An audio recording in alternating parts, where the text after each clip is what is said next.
இரண்டாவது திருமணம் பண்ணலாமா? தாராளமா பண்ணலாங்க. முதல் திருமணத்துல வந்த பிரச்சனைகள் எல்லாம் ரெண்டாவது திருமணத்துல வராம பார்த்துக்கோங்க.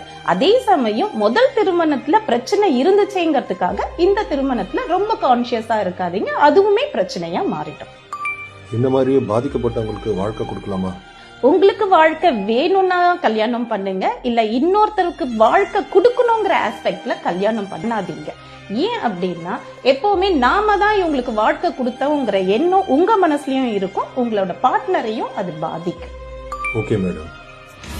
அதை விட முக்கியமான விஷயம், முதல் கல்யாணத்தை சட்டப்படி முறைப்படி விவாகரத்து செஞ்சதுக்கு அப்புறம் தான் ரெண்டாவது கல்யாணத்தை பத்தியே யோசிக்கணும், அதுக்குள்ள போகணும். இல்லைன்னா இந்த ரெண்டாவது திருமணமும் பிரச்சனையில போய் முடியுங்கிறத மறந்துடாதீங்க.